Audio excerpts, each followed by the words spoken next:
Hello, America, and to our friends around the world, greetings.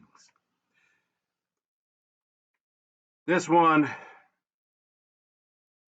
hopefully you got it on a screen large enough to read. Man states we should stop abortions. Woman responds with the "you want to army." Man, of course, is caught off guard. What? You want to imprison me and put me in a costume and have high status men impregnate me. Again, stunned. What? And then she continues, panting, "Their wives will hold my wrists while they drive themselves." And the man is walking away at this point, deep into my fertile womb. All right. Decades ago, some of the men that I hung out with when we'd go to the bars and whatnot, they were very adamant. Man, you got to read romance novels because it really gives you insight to how the woman's mind works. And reality is, yep, they're not wrong. I have no interest in reading romance novels, but the reality is, if you interact with enough women, you do find that there's a reason they gravitate towards the Hallmark channel, watching movies about the woman willing to break up the perfectly good relationship for a random stranger. And these novels, one comes to mind. Well, actually, not one. A couple come to mind of women that I knew who were caught up with either the Twilight novels or the 50 Shades novels, and you know, insanity. And they make fun of men, calling them, "Oh, you're an incel in your mommy's basement watching porn all day, playing video games." Yeah, whatever. If a man is going to play a video game, as long as he's paying for his own system and his own room and board, no judgment. And the porn, many people have cited as being, it's an outlet. I don't know if it is or not, but I stopped looking at it long, long ago. But if it's, as long as it's adults, it's all good. As long as you're not hurting anybody, it's all good. And this one bothers me because this is only one video selection. There are several of them. Apparently, these are Ukrainian women out making lewd videos while their nation's boys and men, if I recall right, somebody made a comment that they're twerking and dancing on the graves. This is the reason that I'm a big proponent of no men for women's wars, and that men and boys should resist that effort, because for what reason are you going to fight for this? Some skank that's going to, abandon you? And besides, in addition to that, they're married to the state. I've often said, maybe not on here, but I firmly believe, and unless there's evidence that is contrary to it, the Lyndon Johnson's Great Society was fully intended to first destroy the black families of America by pushing the fathers out of the home to make the families dependent upon the state for welfare recipients, or on welfare payments. And then once they saw how successful it was, they then weaponized the feminist movement, which had already been started by Steinem, who is alleged to be a CIA agent, asset contractor. And in the mid 70s, they gutted the family law, divorce law, and began financially rewarding states to encourage women to file divorces, which is now, and then in the mid 90s, Clinton updated it to further incentivize, which is the reason you've got women initiating 69+% of the divorces on as a base median. And then apparently the number jumps up to well above 80%, I believe even 90%, if they are college educated. This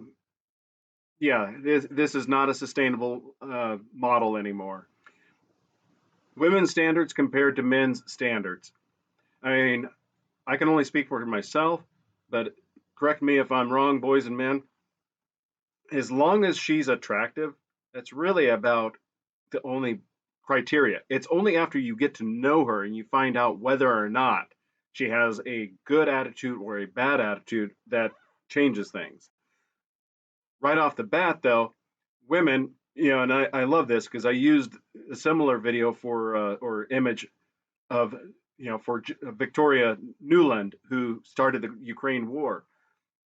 Women's standards. You gotta be over 6'5", have money, a house, 2 cars, and like my 8 kids. And of course, they leave out the fact that they have multiple parents or multiple fathers, blah blah blah. But Java is probably the best analogy to describe.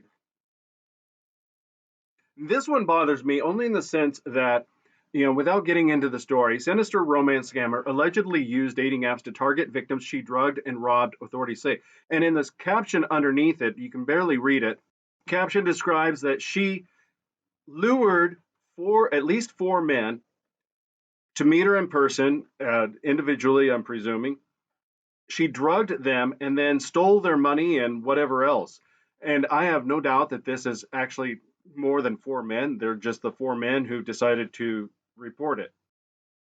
What I find to be the most disturbing aspect of it, though, is the frequency that women get, they don't get convicted. You've got Melody Johnson out of Arizona who spent months poisoning her husband's coffee. You've got a woman out of Missouri doing something similar.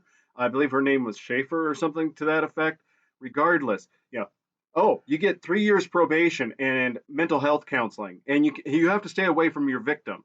This is obscene. This is disgusting. That isn't justice. It's encouraging it. It's permitting it. And a little insight into my history. This right here, your husband didn't marry you to spend his life tiptoeing around your mood swings. Your children shouldn't have to wonder if today will be peaceful or if mom's emotions will dictate the atmosphere. My mother, quite consistently, frequently, whatever you want to call it, would lock herself away in her bedroom for days when she wasn't at work. Growing up, the concept of laundry was taking it out of the dryer, dumping it on the couch, dishes in the sink. That was normal. That was normal for growing up. It wasn't until decades later that my sibling, confessed to me that neighborhood children threatened to beat my sibling up because of the very obvious actions that were seen from outside. And if this is what's going on in your world, don't be afraid to seek help. If you're having to tiptoe around your partner or around your parent, that is considered a level of abuse. You have a child with him? Yes. That's not your child.